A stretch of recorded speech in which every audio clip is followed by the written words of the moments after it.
Hello, welcome to the Detour Live. Now, we have got a massive episode. I say that every show, but they've all been pretty good so far. Now, I want to start off and say an apology to Johnny Trevorrow. Johnny, give you a fair bit of shit on this show. If it's not your Wi-Fi playing up, if it's not coughing and splattering before you ask a question, the latest one has been Dave Brailsford. I've been at you for weeks. Where's Dave? Where's Dave? And I've given you a fair bit of stick, mate. But finally, you've delivered, Iffy. We have, yes. And Dave delivered on me, but he's come on board, which is fantastic. So we're about to talk to the great man. So look, he's standing in the wings. Whack him in. Sir Dave Brailsford, mate, how's the emotions? You guys must be over the moon. Yeah, absolutely. You know, it's It's I think it's still sinking in because you know it's like with the Grand Tours. Sometimes you feel pretty confident around it, and then other ones go right down to the wire. And I don't think none of us ever seen a Grand Tour settled like that one was just yesterday. You know, with the final time trial, man against man. You know, no tactics, really pacing strategy maybe, but you know, no teammate on your own. Some way to finish off really, but it's some race really, because of course, you know, it started off really well with Filippo. First day, you know, rainbow bands, his first day in the Giro, and of course he went and got the pink jersey, which was a real big plus. Geraint did a really nice time trial, and thought, right, we're set up here. And then of course he crashed out, which was pretty devastating. And after that, you know, the guys said, okay, well, let's get out there aggressively and race, you know, expansively, which they did really, really well. And Tao said, okay, well, I'll just sit on GC and chip away, and slowly but surely he moved himself up, you know, quietly under the radar until he got to the very top step, which was amazing. Yeah, and I tell you, we're all raving about the wonderful ride of Jai Hindley, of course, you know, young West Australian boy who really took it up to you guys. But the ride of the race for me was actually Rowan Dennis. I mean, his 2 days in the mountains up to Stelvio and then in Sestriere just were staggering. You know, everyone's been touting him as maybe being a Grand Tour rider one day. I didn't know whether he would be, but after that, I've changed my tune. I can tell you, he was just really, really impressive, and he was the difference for you guys. He was the difference. Yeah, no, absolutely right there. I think he single-handedly turned that race upside down, I'd say. And it's not often you see one guy being able to make such a huge difference to the outcome of a race. And it's been interesting, you know. I think Rowan joined the team, and you know, he somehow he's picked this kind of bit of a reputation up. People, you know, question his commitment in sort of team dynamics and all the rest of it. But boy, you couldn't wish for a better teammate, and he's been brilliant, absolutely brilliant, and he's grown into it. And I think he's getting confident. He feels comfortable, I think, in the environment. He feels loved, which he is. And then he just sat out and expressed himself. I think maybe he thought, you know, we've seen him. We think of him mainly potentially as a time trialist, but he's not. You know, he's shown everybody here what a wonderful talent he is, and he did it all. He took Tao under his wing and he just committed to him. And it was a beautiful thing to watch, you know. And it looks like Rowan is just really happy. Like you can just tell in these interviews, like he's in a really good spot mentally. I mean, that must obviously have a huge effect on your riders and staff. Yeah, that's been I think when everybody's been on this Giro, to a person really, who said it's just he's been incredibly enjoyable. One of the most one of the best experiences that they've had. And I think what's transpired maybe in the end is that there's a group of guys with no egos. They just got on. They were really encouraging each other, really happy for each other to do well. And they had to go every day. And then the guys who had their opportunity went off in a break, trying to win. And the guys who weren't in a break all sat back and really, really dug in to help Tao, you know.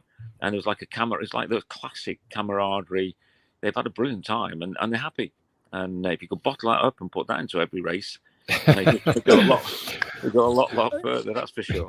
I've got to say, Dave, that when when I heard that Rowan had signed with you guys, I got quite excited. I've known him since he was a youngster. He rode in the Bay Crits when he was about 16, and I've seen his talent.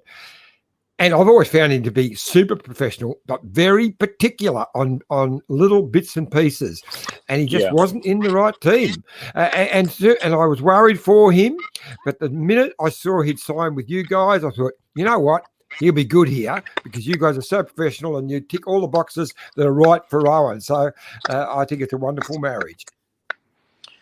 Yeah, I think that's right. I think like anything else, he took a bit of time. You get to know each other a little bit, and then he was very, he had his ideas particularly about time trialing, and so he stuck with that to start with. But then as he felt more at ease, and I think he gained a bit of confidence in the team, he's become much more open-minded in his choice of equipment and willing to try, various other things. And I think you're right. I think fundamentally, I think he feels loved.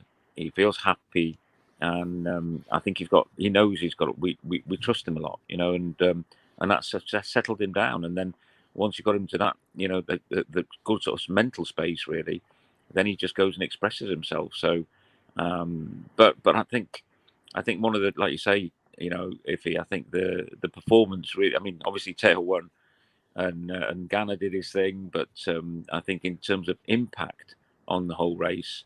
And what Rowan did over the, Chima Copy, you'd have thought, Rowan did would have won the Chima Copy, top of Stelvio. It's staggering, isn't it? It is just staggering. Yeah. And look, it's funny that Aussies keep coming and saving your bacon, mate, because I can remember Richie doing the same thing almost for Chris a few years ago back in the old Sky Days on the Tour de France. So, and he was just as impressive as well. And interested, you get him back next year as well. So it's a bit like the old family coming back together.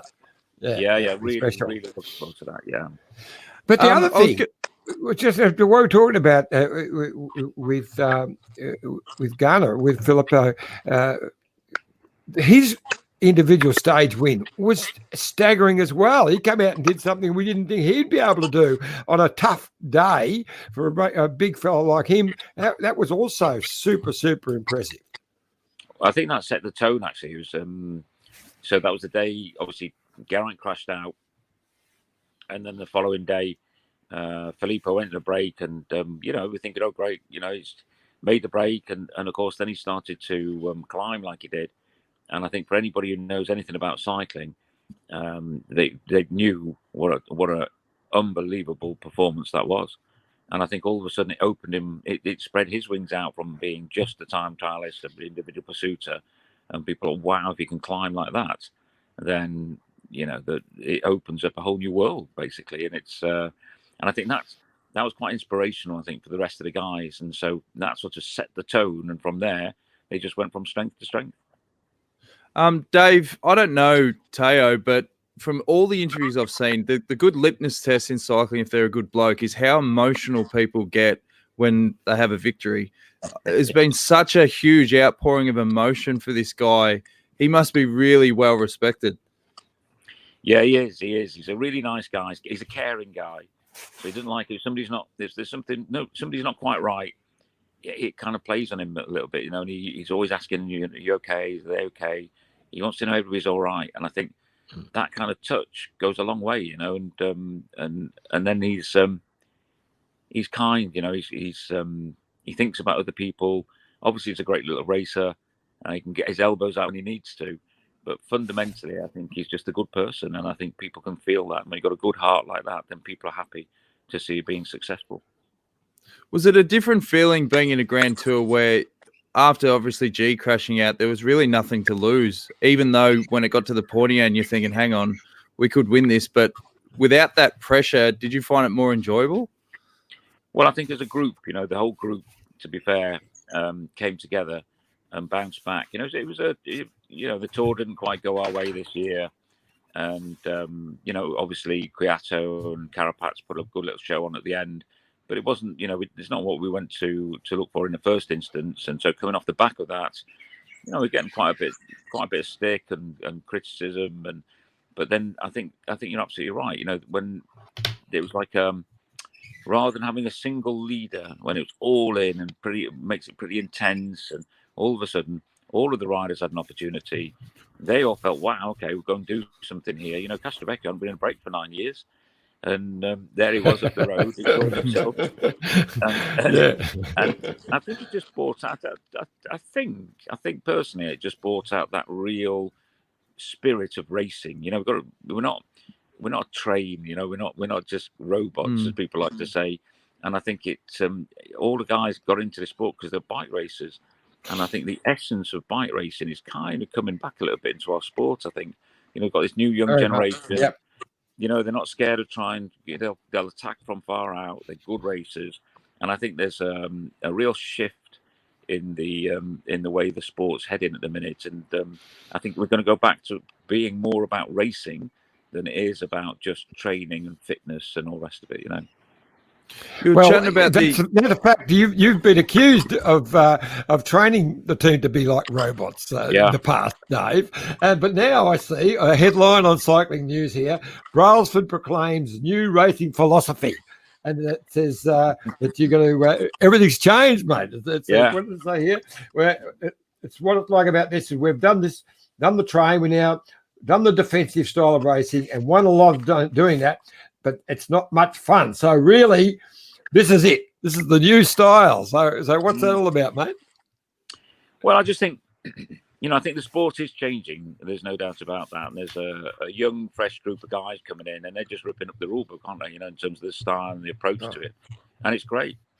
And the reality is, when I was sort of a young lad living in North Wales and I left home to go and try and be a professional cyclist, I went on my own to France with my bike in a box, a rucksack, trying to find a team. And I did that. I left my family, I left my girlfriend, left everything behind to go do that. And I did it because I loved bike racing, and it was like the excitement, the exhilaration of racing is what I loved. And mixed in with a sacrifice and, all the things that we like about cycling. And then, of course, you get into a position where, some years down the line, did all the Olympic thing, and then with the team, figured out with Bradley, actually, we could really, try and win by focusing on the time trials and defending more in the mountains. Of course, that then became our default kind of way of riding, really. But he just snuffled everything out. It was more like the Terminator, smashed everything out the way,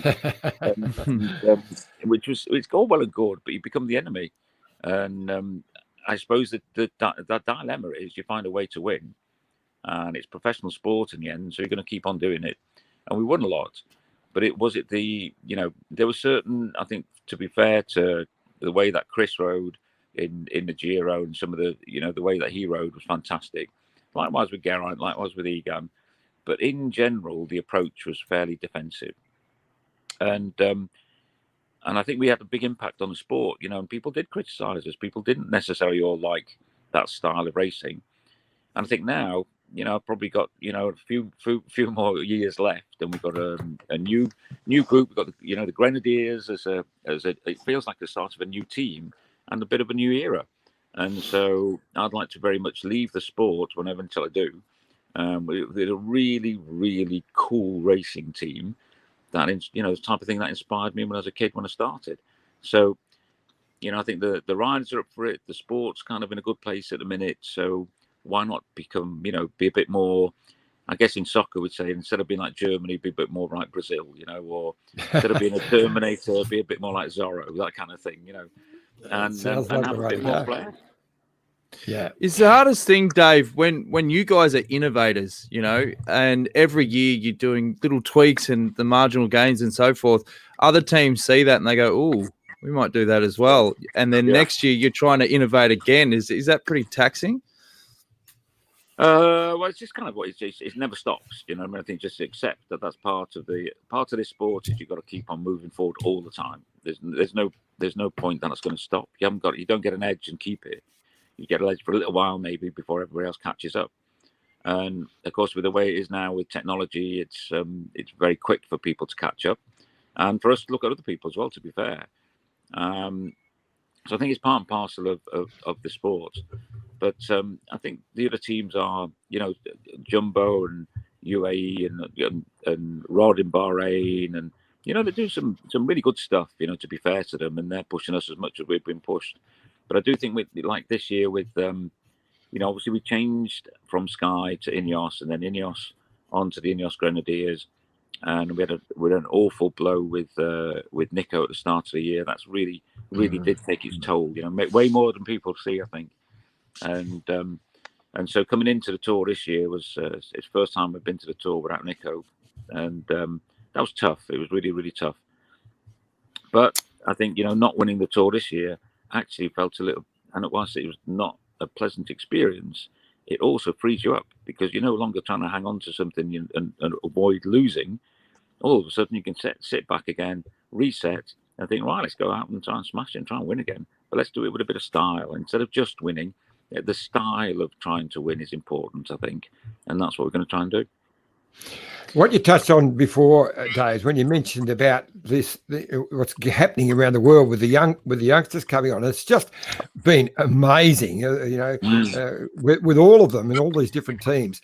And so, what used to be like don't ride the Tour de France before 24, now they're winning it at 21. Who would have thought that?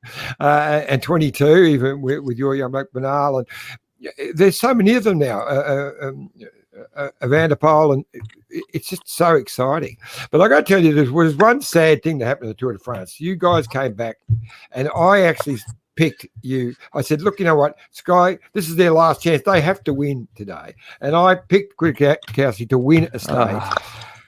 And the bloke was going, put the money on. You got to let it go. And seriously, halfway through the stage, he backed out of the bet. It cost us $900. I haven't gotten over that. Yeah. Hey, why is it, Dave? Do you think this surge of young superstars are coming through? What's going on at the moment? I think it's kind of probably a lot of little bits and bobs. Really, I think It's much easier now to find out how to train properly, through technology, and it's not there's no secret really. It's all out there. So I think the young guys are training really hard and they get themselves in really good shape earlier on. And I think they're seeing they see their peers, doing really, really well. So obviously Egan won the Tour, and then the guys who raced with him are going, well, I've raced with him, and then the Van der Poel steps up and people go, oh, I'm his age, and so I think they just believe in themselves, and all of a sudden you got this refreshing young group coming through, and they're not. It's as if they've just got a bit more freedom in their minds, and they'll attack from 50k out, they'll attack from 80k out, and they believe in it. And I think once you get 2 or 3 of them doing that, then other people believe, and so it kind of feeds. It just kind of feeds this contagious belief, I think. And I think that's having a big impact on what we're seeing. What are some of the key things you look for when you're recruiting riders and staff? What are the key attributes you really want? Well, you want hunger, don't you? You got to have hunger, and in this game, you've got to resist fatigue. It's 3 weeks working hard. Everybody's going to get tired, and can you resist that and keep your morale up, keep a good mentality? Can you bounce back? I like people who are proactive. So, instead of having to ask to help, or even saying, well, I would have helped if you'd asked me. Don't need to do that. You should be stepping in and helping. And I like to have people with opinions. So we try and work on a basis that everybody's an opinion, but wherever possible, we'll work with the collective opinion. So it's good to have, to be fairly strong and have your ideas. But also have people who can work in a group and have a collective dynamic and try and work where that you might have your ideas, but it might not go your way that time. But instead of going, oh well, that was never my idea, don't really believe in this, they go, okay, fair enough. If I can say now I'm going to get behind everybody else and we're going to go off in and back it basically. Hard work's important. It's like really hard work. And I think you've got a somewhere inside, you've got to be a good person. I think, can't be a prick, can you really, in this game? You just can't it's too hard, to get it 24/7. And, you just got to get rid of those guys and then you get a harmonious team, hopefully. Well, you It's said been an after the amazing tour. journey. I was just saying, it's been an You're amazing right. journey for you guys from the start to get a company like Sky involved. And I remember hearing the story of how you did that, but I've only heard Shane Sutton's version. It might be slightly different to yours, but it was but wonderful how you managed to get one of the world big player like Sky involved. Then that's come to the end of the journey, and you managed to get someone even more amazing in Jim Ratcliffe with Ineos. That was a big step to be able to go from Sky to Ineos. Yeah, and I think it's quite interesting actually. At the end of Sky, I think a lot of people, I'm not sure how many people thought that we'd continue really, but it's a great sport, and I think people like this sport. And if it's presented well and you're professional with it, then I think you find people who'll invest. And Jim is an incredible guy. I mean, he's an inspirational character. There's no doubt about that. And he's obviously got these America's Cup that he's invested in. They'll be down. Well, Ben Ainsley and his team's now down in New Zealand, and obviously they've got an involvement now in Formula One with the Mercedes team. They've got football teams, obviously Nice and Lausanne, and they did the 159 challenge, and of course then they bought our team. So it's quite an interesting place to be at the minute. It's probably one of the most interesting places in global sport, because these families of sports, all collective, we're operating in a collective. And whilst we're still very much in a sort of federal structure, we're still running our own teams. There is a connection, and we are starting to share more insights and knowledge. And I think as time goes by, the connectivity and what can be gained out of the Ineos Sport Group is pretty exciting as a prospect. So I think I personally, I think there's a lot more people would invest a lot more money in this sport if we could structure it a little bit better and professionalize a little bit more. Then I think we could really compete with some of the other major big global sports. Is one of those big setbacks, Dave? We often talk about it on this show. The fact that cycling, there's not much return on investment in terms of you can't sell tickets, all this sort of revenue from broadcast. Are these sort of the key things that you think need to change? Yeah, I think I'd take a step back and have a look at the overall structure, to be honest, because I think the way it is at the minute, it encourages everybody. When push comes to shove, we can all talk about being collective and all being in it together and all the rest of it, but when push comes to shove, I think everybody then sort of steps back and it becomes little groups, and we're not always aligned. So you've got the organisers, the teams, the UCI, the ASO, the riders, and there's not really a framework around it all that encourages people to be collective or to share or to improve collectively. So rather than sort of thinking about taking a little slice of each other's cake, as it were, we should all be together sitting around a table thinking, how do we grow the cake for everybody? And that just lacks a little bit of coordination, I'd say, at the minute, and a little bit of leadership. And if that could be put in place, I think we could see more of a sort of a franchise, an NFL, NBA type approach, where we could all have minimum standards, we could all share ideas, we could all share marketing ideas and creating value ideas, and make the whole elite side of the sport into something which would give a great return, and people would invest more. Yeah, look, Dave, it's exactly what we've been seeing that from that same hymn book, and it's just about growing the pie together, making it a bigger pie, because there's no doubt if everyone was together, the broadcast contract could be huge. We're just tinkering around the edges, and if everyone worked together, made it huge, then you could share a little bit of it around. It's ridiculous that a team like yourself, like Mitchell and Scott, that nearly all of the money comes from sponsorship. Not from nowhere else. No other sport at the top level can survive like that. No, that's right. It is exactly that. We're totally reliant on sponsors, totally reliant on our revenue coming in from people who decide to invest in a sponsorship way, and somehow I think we've got to change that model. But I don't think we can do it individually. So it needs it needs pulling together, and it needs a clear sort of, it needs a 10-year proper strategic plan for the whole sport, where everybody's aligned and everybody can buy into it. But on the other hand, what I would say, actually, I do think, some of the teams at the minute are doing a really good job, I'd say. And so there's more and more teams, moving up. And as that happens, I think there's hope, and I do think, I'm pretty optimistic that we're heading in the right direction. So it's not all doom and gloom from my side. And I just think we need to finally change the structure of how the sport is run. And if we could do that, and have a bit more of a single voice and a single alignment and a single entity, then I think that would accelerate everything, because you've got to collaborate in the end. Anything great is going to come through collaboration. Yeah, 100%. We've got a few comments coming in. We've got one from Ian Thomas. He says, well done for getting Dave Brailsford on the detour, not often interviewed in Australia. Is that correct? Got something against the Aussies, mate? No, not at all. Not at all. It's just I promised Iffy that if I ever talk in Australia, it's going to be via him. So, oh, there you go.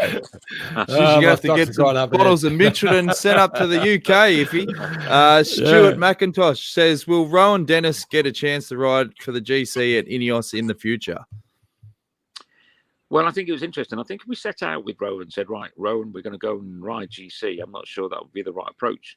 But I think if we took a leaf out of Tao's book and said, let's go and ride, let's do the best we can on a day-by-day basis, let's just go and race it and see where we get, then I think that would be very, very interesting, because those two performances on Estelvio and then the day after, up to Sestria, he was phenomenal, and boy, he can time trial, so you think he's got all the ingredients there. But I think if we went in with a very sort of, as soon as you say I'm going to achieve something from a GC point of view, it becomes quite intense, doesn't it? Whereas if you just go and race day by day, I think that would be that'd be a really fun thing to do, and I think you get a very, very long way. So I think that would be the way to do it. We've got a question from Warren. He says, for Sir Dave, if you were directing Sunweb, would have you told Jai to attack Tao earlier on the final climb of the Stelvio stage? Good question. I think it was quite interesting, wasn't it? When the moment when Rowan's pushing on and Kelderman start to crack, and then the decision for Jay, should he wait in on the descent, brought him back on the descent, or did he just stay with Tao and Rowan? And I don't think that will, there's no right and wrong there. I don't think they made their decision, and it's clear that for Jai to win the Giro overall, he needed a buffer, didn't he? Going into that time trial, and I think, to be fair, he tried hard and he's ridden a fantastic race. But with Rowan in the form that he was, and Tao being able to, because in that final same stage in Sestria, the first challenge was to put time into Kelderman. So the guys had to go on the attack basically to really, really try and distance Kelderman. And then once he was distanced, if they kept pushing, and Jai was on the wheel, then of course it would opened up, ourselves into for an attack from Jai. So he had to switch once he had a big enough to ride him more defensively. And I think that's where Rowan came into his own again, So they kind of switched when it was about a minute and 6 gap. They switched back to defensive, and I think that made it much more difficult for Jai than when they were pushing on a little bit. So I think he was caught between a rock and a hard place a little bit, if I'm honest. We've got another question from Jamie. Says, what will this attacking style look like? Multiple leaders trying to break races apart early in stages, or? Well, I think so. I think rather than just sitting and sitting back and waiting, and I think you've got to be a bit more expansive, really. And it's not to be reckless, you don't want to go and throw a race away and use energy when you don't need to. But I think the question is how you use the team and how you use your teammates and all the resources in the team to create opportunities and create racing chances, other than just closing it all down, and that's what we'll be looking at and trying to do, hopefully. Not many teams, Dave, have the luxury of having another guy in the wings who can just jump up and win a Grand Tour either. So it doesn't happen that often. And Ian Thomas. Oh, sorry, mate. No, go on. It was just pump our Green Edge tyres up. They said Green Edge were the pioneers of having fun at work in the last 10 years, maybe why they've always punched above their weight. So what does that mean, Dave? You want to do some backstage passes next year, mate? You want to really dial this knob to level 11 or what? Yeah, I think there's something to, yeah. You know, at the end of the day, we've got a great bunch of guys. We have a lot of fun, you know, and we do enjoy what we do. And I think we're seen as this kind of robotic science. It's science and art, not art and science for us, isn't it? You know, and it's just, I think for now, I think as a team, I think it's becoming, I think, more about the individual riders and people interested in the riders and their stories and what's going on and how did they get to where they are and how are they feeling, because they're on social media, so you get to kind of see what's going on with the individual riders. And rather than it being sort of you know, everything a team and everybody's robots in a team, it should be more maybe about the characters of the riders and pulling that out in the stars. And if they like being in the team and they say, yeah, great, and we really enjoy being here, then that's a great compliment for the team. But it should be that way around, I think. And there's no doubt about it. If you're happy and motivated and dialed in, you know, it's a much better way of going around your racing than being intense and frowning and doing what I do most of the time, really. well, it'll take the sting out of it too. Like you were saying earlier, that at times, you know, they love the tall poppy syndrome. If they get that connection, that'll sort of offset that a little bit as well. Yeah. Bruce wants to know, Dave, do you think the restructure of this season's races will influence how future seasons are put together? E.g., the order of Grand Tours, the World Championships not being at the end of the season. Well, it's definitely been a very, very different experience this year. You know, I think we're racing, I think it was 130 days of racing in 104 days. And, you know, it's just been back to back. And there's no kind of break in between. And I think the order of the Grand Tours was an interesting thing to reflect on, because normally, you know, the Giro comes first. You kind of get into the swing of things in the Giro. And quite a lot of the guys will say, well, I'll go and you know, have an opportunity in the Giro for myself, and then I'll come back into the Tour and help the Tour team in a role and dedicate myself to somebody else. Of course, that didn't happen. You know, the first Tour this year was straight into the Tour de France, off the back of 3 pretty intense races in France in quick succession. And then before you know it, you're up for air. But then, you know, it's the Worlds, and then you've got the Giro coming up, and we're still halfway. You know, first week of Vuelta, first rest day of Vuelta today, and it's just, wait, the classics in the middle of that. And the classics in the middle of that. You know, it's a whirlwind, and it's been enjoyable. I think there's it's been tough, but there's been a momentum to it, hasn't there? You know, it's been relentless. But there's something about, I don't know, just it's racing all the time, and I think it's been enjoyable, if I'm honest. I really do. Yeah. Last of the fan questions, Iffy. Last one, and then you can jump in, mate. Scott Davies says, Dave, next year with Adam Yates, G, Tao, and Bernal, what's the process with the team to divide up the GC focus? Well, what we'll do is we'll, coming into the off season now, we'll sit down with all the riders as we normally do, and you know, talk to them about what their ambitions are, what they want to try and achieve, what their ideas are. And then we'll sit down as a team and think, okay, well, what are we thinking? And we'll tend to wait for the different courses, the Grand Tours, etc., to be published, so we can have a look at the routes and see who's suited to what. And then we'll try and piece together what our game plan will be for the season. So which riders will try and target which races. It's a bit of a jigsaw puzzle, really. Normally it fits together. There's a few sort of edges you need to smooth out every now and again.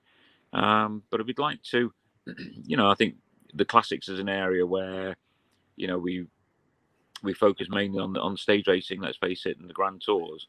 But we've got some good young riders in the team now, and Tom Pidcock's coming on board.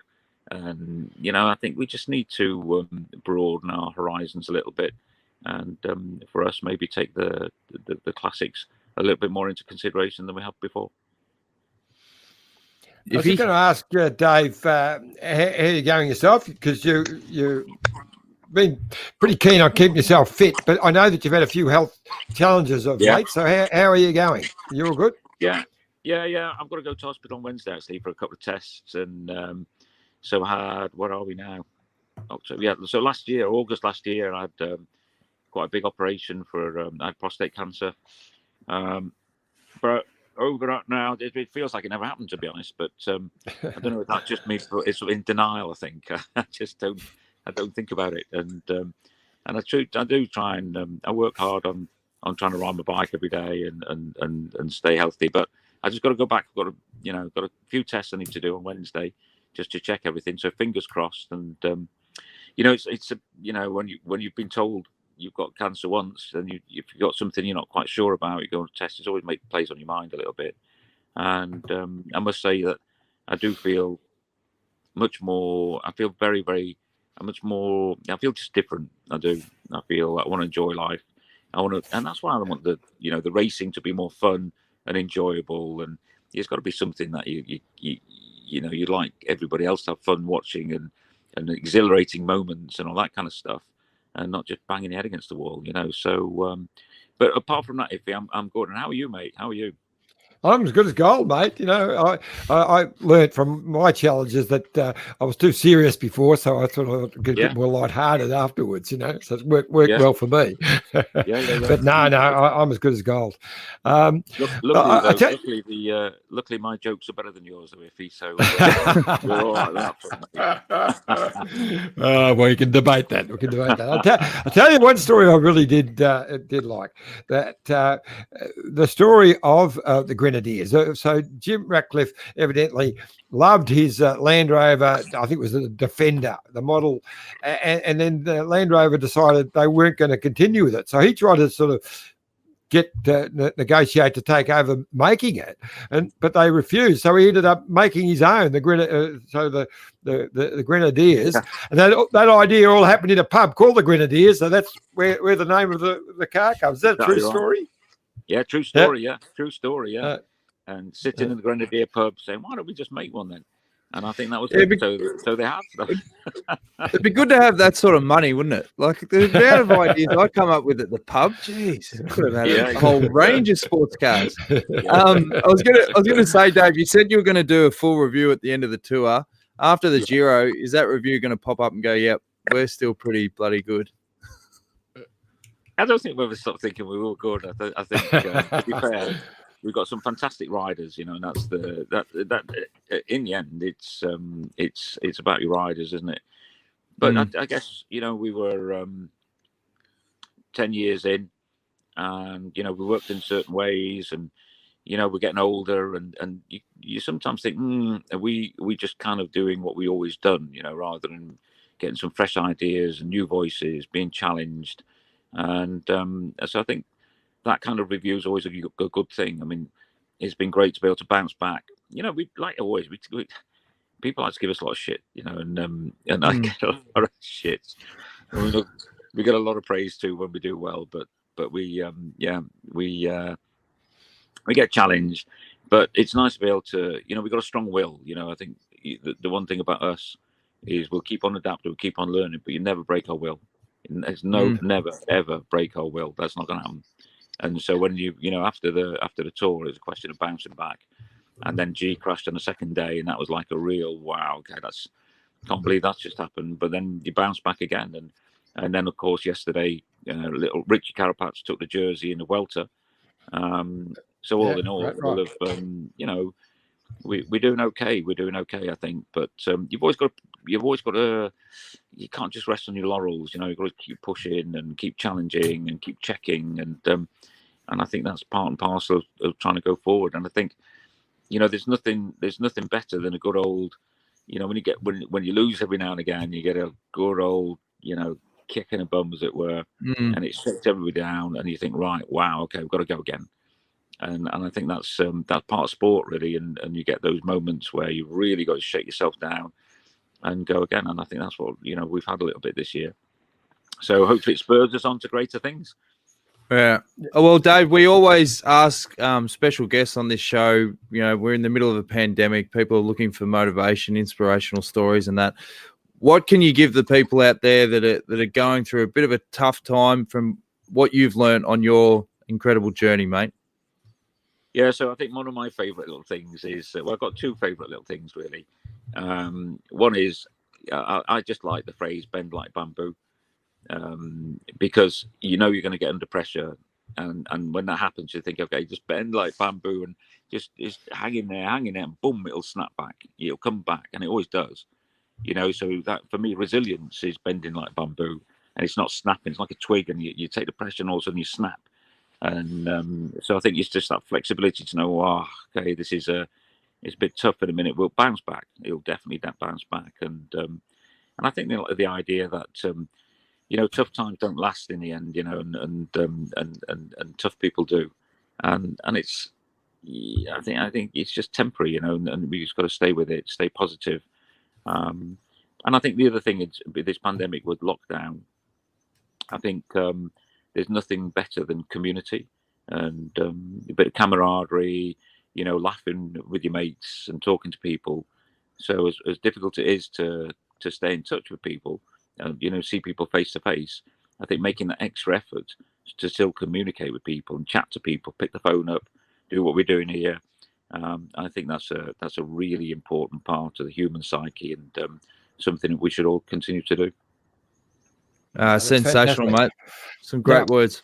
Now, you're talking about the human psyche. I'm going to have a bit of a go at you here, Dave, because Dave suffers with a form of agoraphobia. He's scared of spiders. And one of the reasons he doesn't come to Australia is because his whole family is scared of spiders. So how's that going? Have you addressed that, mate? Because we want you out here. Well, I'll tell you a story. When I was down at the Commonwealth Games in Melbourne with Shane Sutton and all the guys, and we were staying in the houses there, and there was a big sort of glass patio door which separated two of the rooms.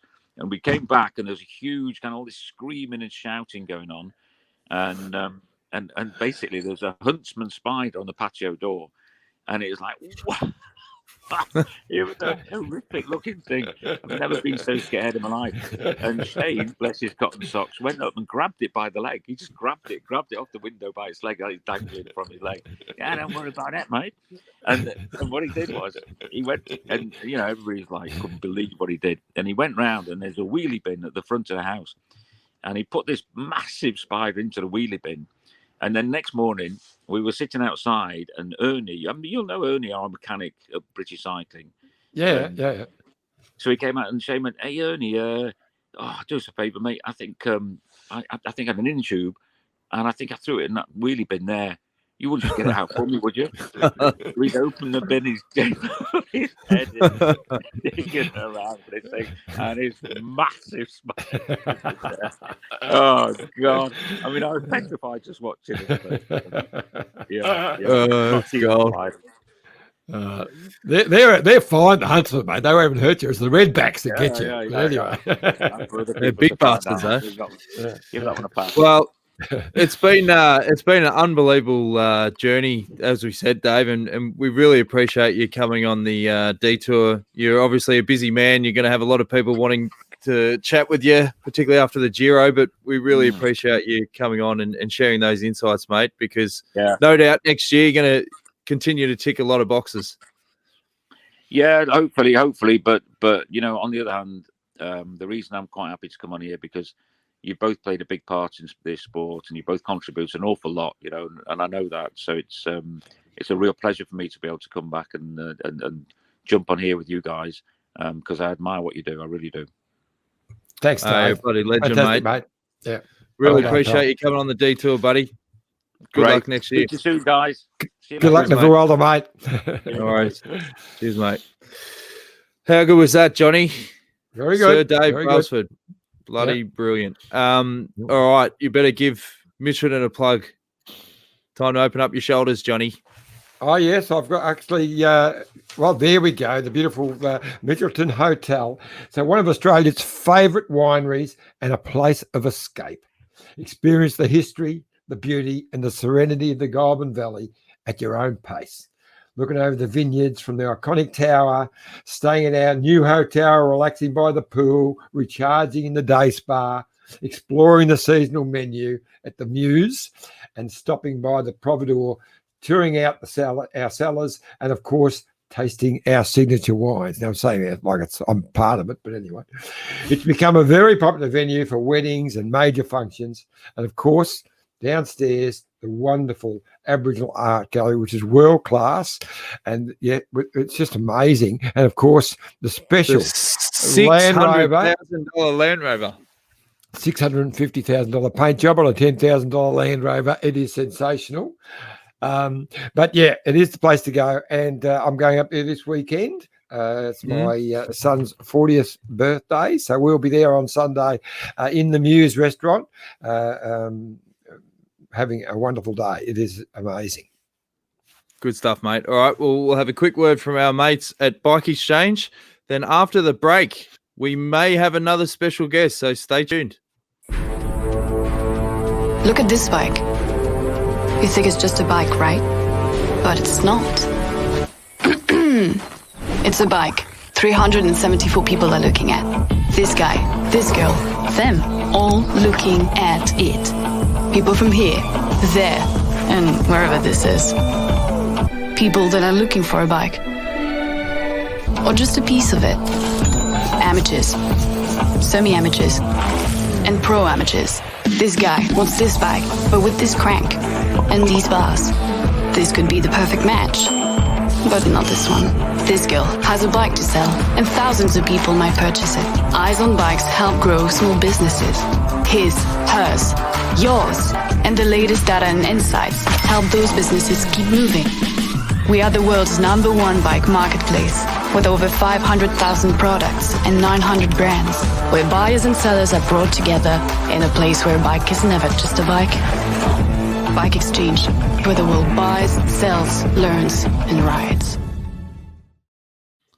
All right, as we said, we're going to have a special guest, and he's in the lobby, and it's another superstar of UK cycling. That's David Millar. David, can you hear us?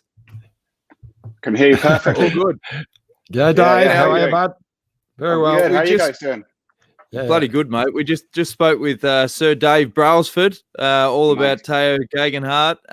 But you know the guy really well. You must be pretty rapt for him after the Giro win, mate. Yeah, I mean, I think it's like everybody, isn't it? We're just totally blown away. It's in the best possible way, you know. I mean, I think I've known him since 2013 when he arrived on the scene in Girona as effectively a junior. And I just was blown away in the sense that I was right at the end of my career. So I was, in a way, just hating life and really banging my head against the wall training. And he was just loving it. And he was I couldn't believe the volume of riding he was doing. Oh, hey, Harvey. Hey, Harvey. They can't hear my tennis, they can hear you. Yeah, and I remember then he had this work ethic. And what I really found fascinating about him was he broke the mold slightly in that he read books and he was really curious. And I kept lending him books and recommending books, and he just read them voraciously. And that was what was interesting. He wasn't just the physical side; he was an absolute student of the sport. And it's so seeing him, and then going on to the path he took, going to the States, and then taking a little bit of time, being patient before going to Sky, and then with what was going on there, you'd almost wonder if he was going to be destined to be a helper, a domestique, a really solid one. But there were glimmers last year and the last couple of years of what he could do, but it was always for somebody else, for Egan Bernal at California, or Geraint Thomas at the Dauphiné, or Chris Froome. And so to see him do this year, I mean, Jesus, that's just awe-inspiring, to be perfectly honest. And it was just a great bike race all around, Dave. I mean, right from the start, you know, every day we just got surprised. We were wondering whether it was even going to make it because of the pandemic and everything. But this whole season's been ridiculous. But this Giro has been pretty special. Of course, we're all disappointed for young Jai Hindley, who got to wear the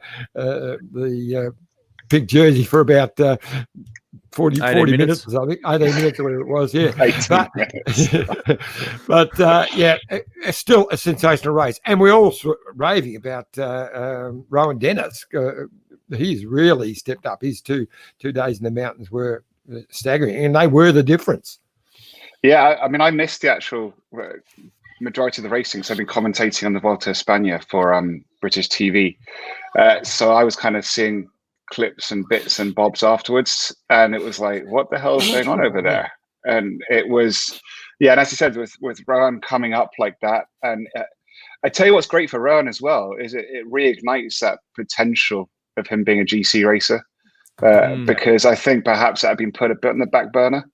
And that the way that whole team's ridden, but Ryan Dennis in the final few days, if you can be breaking records up the Stelvio and ripping a whole Giro d'Italia peloton in the final 2 days and some of the hardest stages in the mountains, then you're not a terrible climber. So hats off to him. Amazing. We were chatting with Dave about Rowan, and how much does mindset, and if you're really comfortable in your environment, play into the actual riding side of things? Like if you're generally happy, obviously that has an effect on the results. Yeah, I mean it has. We always say that so much of sport, anything we do is mental. And I think we're starting to come to a bit more realization. We might be coming out the other side of purely analytical based kind of training and performance, kind of performance definition, if you like, and prediction. I think a lot of it is about, on top of that is the mental aspect. So you can do all the best training, you can do, have the best support staff, the best equipment. But if your head's not in the right place, then it means nothing. And so I think and Rowan, one of the reasons he is such a great athlete is because he can tap into that at times and just do these exceptional rides. But it also is a two-edged sword. It does mean that he's perhaps not as consistent. But I can empathize with that massively. But yeah, I think that team was just buzzing.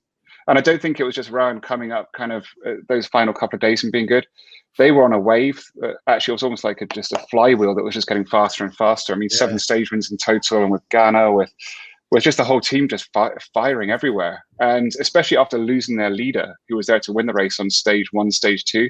I think that's been probably the biggest takeaway, is just the strength of character and the culture they built within that team. And for the team that did bring in marginal gains and all the science and analytics, etc., for them to be actually revealing and showing that probably a lot of it is mental, and actually it's the culture they built at a human level is what's now raising their game above everybody else.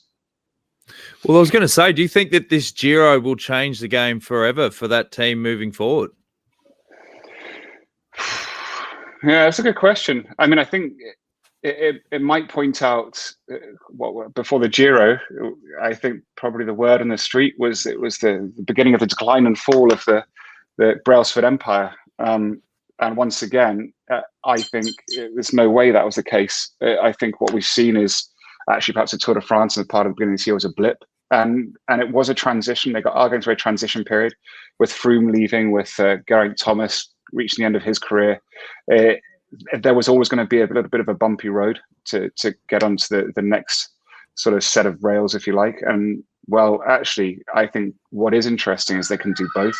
Is because there's a lot of old talent there, although that can do great jobs. There's an old culture which has been built that's now being instilled in young riders.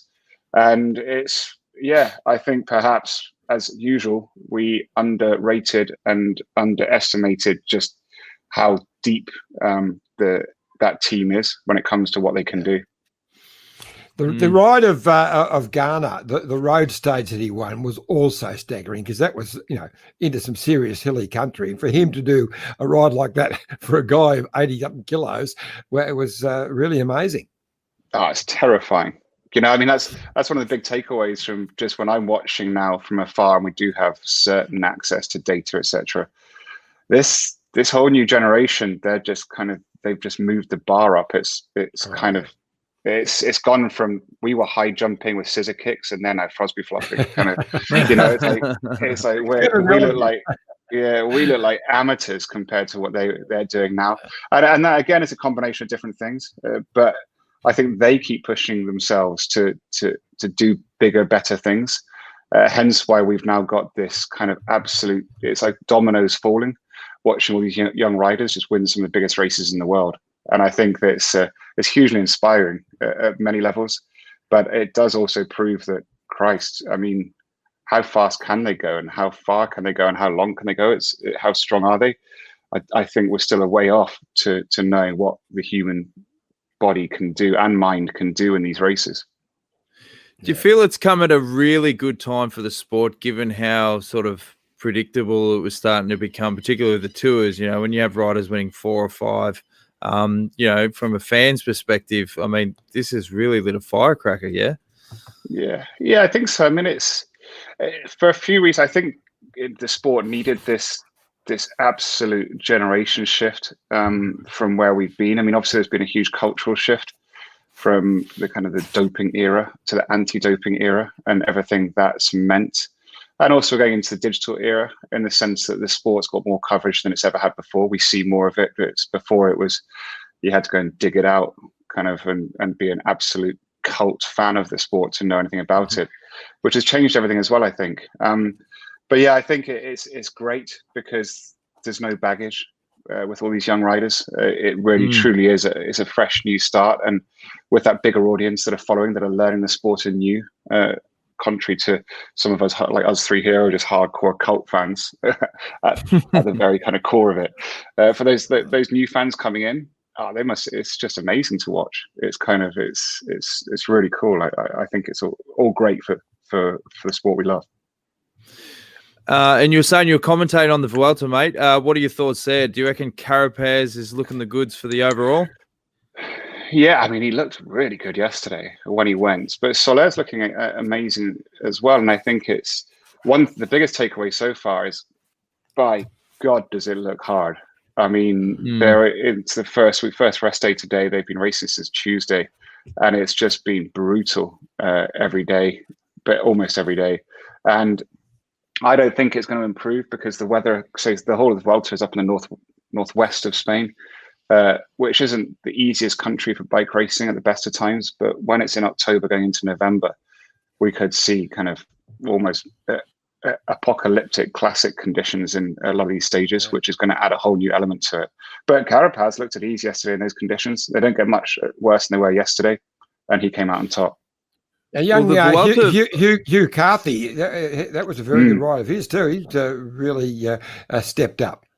Yeah, he did. There's another rider that kind of has had to change their game plan very quickly with Danny Martinez, who would have been the leader for that team, GC, crashing and kind of taking himself out of GC and first stage. And so Hugh Carthy has not just stepped up. I mean, he was the first of the GC riders kind of across the line yesterday, and that was an amazing performance. So he's legit in the game now. So, you know, we might see another Tao Geoghegan Hart situation happening. I was going to say, I can't say anything because John just bloody cuts me off every time. Go for it, mate. Dan? I was going to say, Dave, the Vuelta better be careful with these filthy stages or the riders will bloody strike. What would you take on what happened? What would you take on the Giro strike with the riders? I'll always have the riders back because I just think you have to. It's a shame that it always turns into the kind of cluster that it is. And I guess at times, I mean, I understand obviously you have to be empathetic with both sides. I mean, Christ, the Giro d'Italia organization have battled so hard to make sure that race happened. I've had to there's been a lot of politics involved and there's a lot of money at stake. And so when the riders kind of at the last minute decide to not ride out of a town, which probably that town has been counting on it and fought hard to do it, it's going to be tough to explain. Hang on a second. What? Maxine's crying. Okay, hang on. I'm just about done. Tell her to come here. I'm on daddy duty. Nicole's out running a marathon. And so I think once again it exemplified just the dysfunctionality of the politics of professional cycling. I mean, it's good to see the peloton manage to find some solidarity. Unfortunately, although I think it was the right decision. I mean, they're all tired and it's a pretty brutal day, and it wasn't going to have much an effect on the race except make them all weaker. And let's face it, if we're talking about the health of the riders as well, if you put them through a day like that, their immune system is going to be destroyed. And if we're kind of talking about the fact they're going through a pandemic, probably sometimes you might want to take a step back and go, probably we should look after the riders' health rather than put them on kind of stage, 19 with 260 kilometer wet, cold day that will, and it's a fact, destroy them immune system wise, and even if they take it easy, which would put them much more susceptible to falling sick, to catching things. So there's that element, but I think hopefully it's going to help kind of once again bring the peloton together to do that better. Guys, I'm going to have to go. My daughters. John, you going to be okay? Yeah, we'll handle it, mate. I'll be here on my own, which will be a bit different. Good on you, mate. Thanks for coming on. Thanks heaps, bud. No worries. See you, mate. Bye. Oh, you're back. My internet just dropped out. That's the first time for anything. I had the remote internet. I couldn't hear anything. I was looking at you, but you had that blank stare, which is pretty well normal for you. So I didn't notice that you weren't there. But and you're doing it again. Yep. Well, there you go. So we've got. So fans, just like to say, it was great to have Dave Brailsford. It was also wonderful, mate, to have Dave Houston. Millar. We have internet problems. It was such a good episode, and we've got internet issues, Johnny. That's all right. I literally don't know how to fix it. You're back. So you're back. But look, yeah, I think we say thank you very much. We've got our ads in. We've got our wonderful guests. It's been we've got an hour of show in. I think it's been an absolute ripper. Okay. This is the winning ride on the Tour de France.